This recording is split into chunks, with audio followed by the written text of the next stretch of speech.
आजकल की लड़ाई थोड़ी अलग है ना? हाँ बिल्कुल। मतलब मैदान में तलवारें ढालें कम दिखती हैं, पर मन के अंदर वहां तो रोज महाभारत छड़ी रहती है। सही कहा।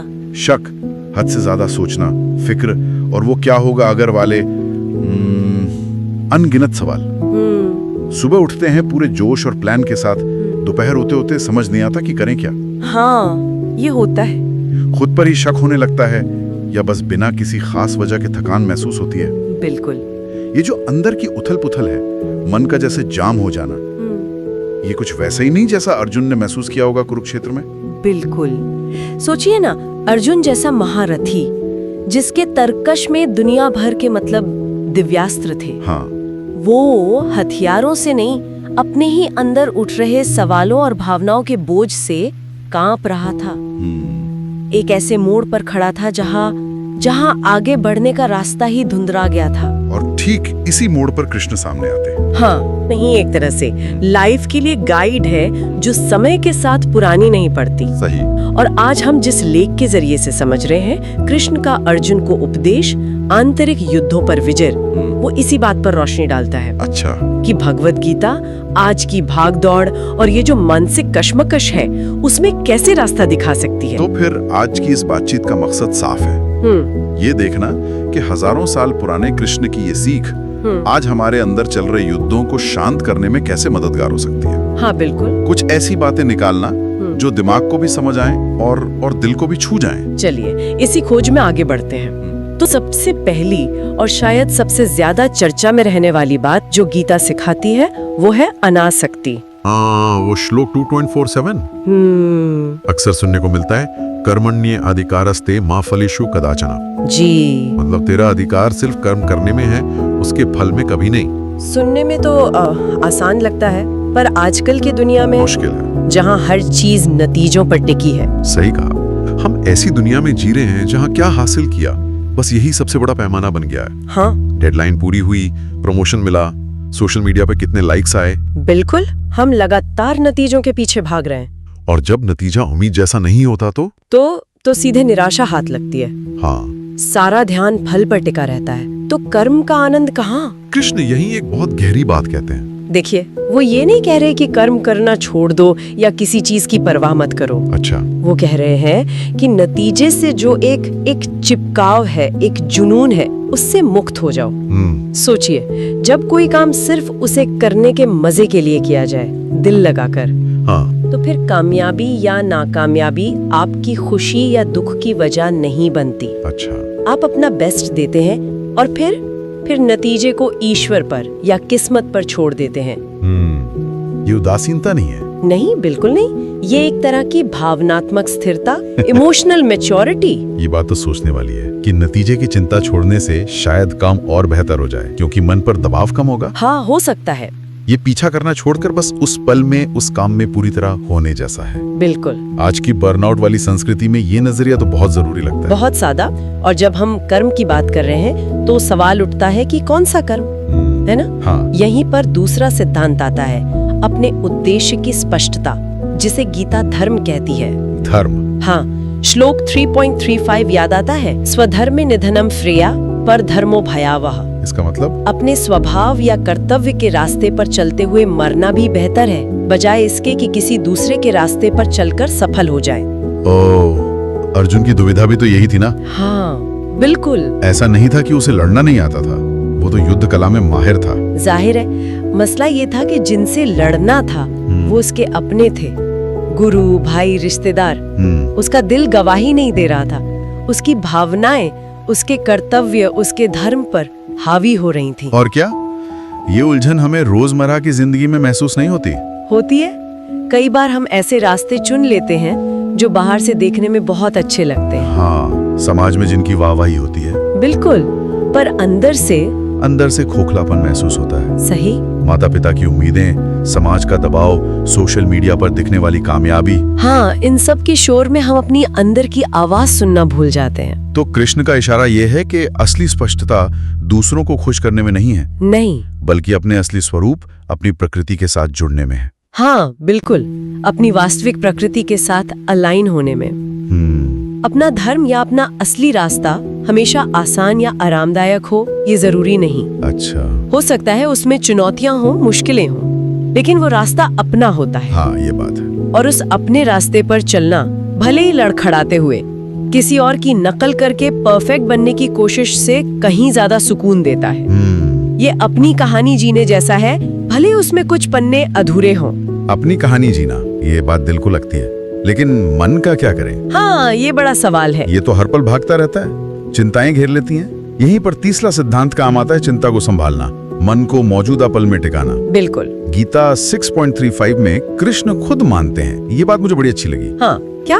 वो कहते हैं, असंशयम महाबाहो मनो दुर्निग्रहम चलम अभ्यासेन तो कौन्तेय वैराग्येण च गृह्यते।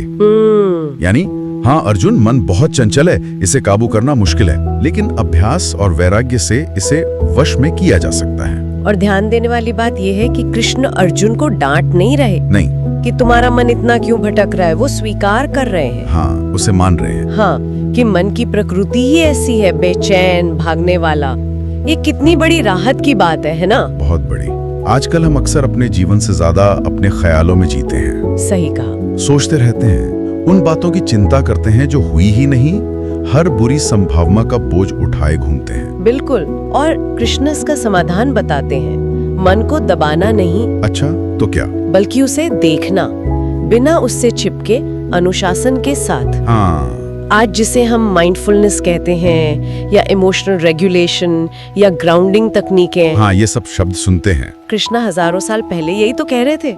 अपनी सांस पर ध्यान देना, अपने आसपास के माहौल के प्रति सजग होना। हाँ। और जो काम सामने है उस पर ध्यान लगाना।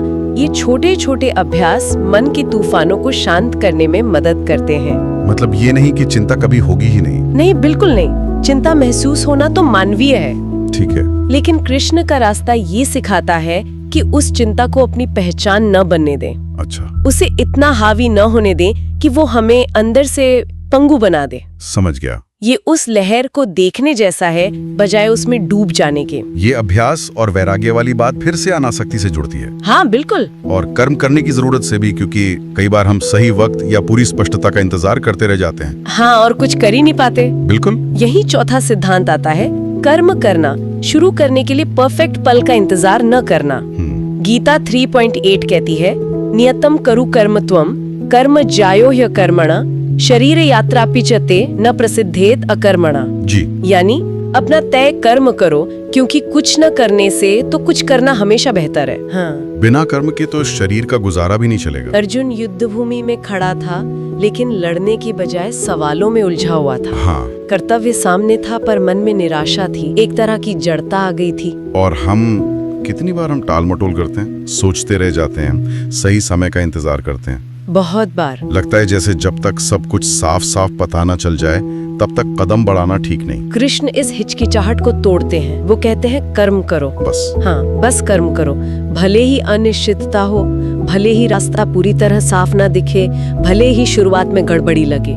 ये सलाह तो आज की दुनिया में जहाँ हर कोई परफेक्शन चाहता है, एकदम क्रांतिकारी है ना? हाँ, हमें तो यही सिखाया गया है कि पहले पूरी प्लानिंग करो, सब कुछ समझ लो, फिर एक्शन लो। लेकिन कृष्ण कह रहे हैं कि असली विकास परफेक्ट प्लान से नहीं, तो फिर किससे? मैदान में उतरने से होता है, पहला कदम उठाने से होता है। अच्छा। चाहे वो नया बिजनेस शुरू करना हो, किताब का पहला पन्ना लिखना हो, किसी बिगड़े रिश्ते को सुधारने की पहल हो, हाँ। या थेरेपी के लिए पहला अपॉइंटमेंट लेना हो। जब हम चलना शुरू करते हैं तो रफ्तार बनती है, और उसी रफ्तार से धीरे धीरे दिशा और मंजिल साफ होने लगती है। वाह, मतलब स्पष्टता कर्म करने से आती है, कर्म करने का इंतजार करने से नहीं। बिल्कुल, यही। ये तो बहुत प्रैक्टिकल बात है, कर्म करने से ही रास्ता सूझता है। और शायद सबसे ज्यादा आजादी देने वाला पांचवा सिद्धांत ये है, आप अपने विचार नहीं है। हाँ, ये बहुत पावरफुल है। आत्मा मन से परे है। गीता 2.2324 के वो मशहूर श्लोक, जी। नैनम छिंदन्ति शस्त्राणि। हाँ। नैनम छिंदन्ति शस्त्राणि नैनम दहति पावक न चैनम क्लेदे अंत्यापो न शोष्यति मारुतः। अच्छेद्यो यम अधायो यम क्लेद्यो अशोष्य एवच। इसका क्या मतलब हुआ सरल भाषा में? कि आत्मा को न शस्त्र काट सकते हैं ना आग जला सकती है, ना पानी भिगो सकता है, ना हवा सुखा सकती है। ये तो काटी ना जा सकने वाली, जलाई ना जा सकने वाली अविनाशी है। और इसका हमारे रोज के जीवन से क्या लेना देना? लेना देना ये है कि हम अक्सर खुद को अपने हर आते जाते विचार, हर उठती गिरती भावना से जोड़ लेते हैं। हाँ, जैसे मैं नाकामयाब हूँ, या मैं किसी लायक नहीं, मुझसे ये कभी नहीं हो पाएगा। ये कहानियाँ। हाँ, ये सब कहानियाँ हम खुद को सुनाते रहते हैं और धीरे धीरे ये हमारे लिए पिंजरा बन जाती हैं। लेकिन कृष्ण कह रहे हैं तुम ये विचार नहीं हो। बिल्कुल, तुम्हें दर्द भी नहीं हो, तुम अपनी कामयाबियां भी नहीं हो। तो फिर हम क्या हैं? तुम इन सब से परे वो देखने वाले, वो साक्षी हो, आत्मा, स्व। साक्षी, ऑब्जर्वर। हाँ, दिलचस्प बात ये है कि हजारों साल पुरानी ये बात आज मॉडर्न साइकोलॉजी में भी दिखती है। अच्छा, कैसे? अपनी भावनाओं में पूरी तरह डूबा नहीं रहता, बल्कि उन्हें आते जाते देख पाता है। हाँ। तो वो उनका गुलाम नहीं रहता, वो उनके प्रति जागरूक हो जाता है। जागरूक। और जागरूकता ही मुक्ति का, या कहें कि बेहतर तरीके से चीजों को संभालने का पहला दरवाजा है। अच्छा। आप महसूस करते हैं, हाँ मुझे गुस्सा आ रहा है, बजाय इसके कि मैं गुस्से में हूँ। ये छोटा सा फर्क बहुत मायने रखता है। बात तो गहरी है। तो अगर इन सारी बातों को समेटें, आज के लिए इसका क्या मतलब निकलता है? शायद ये कि जब जिंदगी मुश्किल लगे, रास्ते बंद नजर आए और समझ ना आए कि क्या करें, तो ये कोई कमजोरी नहीं, बिल्कुल नहीं। ये इंसान होने का हिस्सा है। अर्जुन भी इसी दौर से गुजरा था। बिल्कुल। और ये भी कि जब दिल भारी हो, मन परेशान हो, लेकिन फिर भी कोई इंसान अपनी जिम्मेदारियों को निभाने के लिए खड़ा होता है, हाँ। तो वो किसी योद्धा से कम नहीं। सही। और शायद जब कोई बहुत खोया हुआ महसूस करे, तो उसे दुनिया भर की सलाहों से ज्यादा जरूरत होती है थोड़ी शांति की, ठहराव की, और शायद कृष्ण के इन शब्दों को सुनने की। हाँ, बिल्कुल। गीता दुनिया छोड़ने को नहीं कहती। नहीं, वो कहती है कि दुनिया में रहो, अपने काम करो, लेकिन ज्यादा स्पष्टता के साथ, कम डर के साथ और गहरी आंतरिक शांति के साथ। हर किसी का युद्ध क्षेत्र अलग हो सकता है, किसी का ऑफिस, किसी का घर, किसी का अपना मन। हाँ। लेकिन जो सवाल हैं, जो शक हैं, जो शांति की तलाश है, वो तो शायद हम सबके अंदर एक जैसी ही है। बिल्कुल, एक जैसी। इसीलिए गीता आज भी उतनी ही ताजा और जरूरी लगती है। सही कहा। हाँ, ये कालातीत ज्ञान है। तो जाते जाते एक सवाल छोड़ जाते हैं सोचने के लिए। हाँ, जरूर। इन बातों से प्रेरणा लेकर आज अपने अंदर के युद्ध क्षेत्र को थोड़ा बेहतर तरीके से नेविगेट करने के लिए कौन सा एक छोटा सा कदम उठाया जा सकता है? जैसे? क्या वो ये हो सकता है कि किसी काम को बस उसके नतीजे की चिंता किए बिना पूरे ध्यान से किया जाए? हाँ, ये हो सकता है। या कोई एक छोटा सा फैसला लिया जाए जो अपनी अंदर की आवाज के ज्यादा करीब हो? ये भी अच्छा है। या फिर बस कुछ पल रुककर अपने अंदर चल रहे विचारों को सिर्फ एक साक्षी की तरह देखा जाए? सोचने वाली बात है।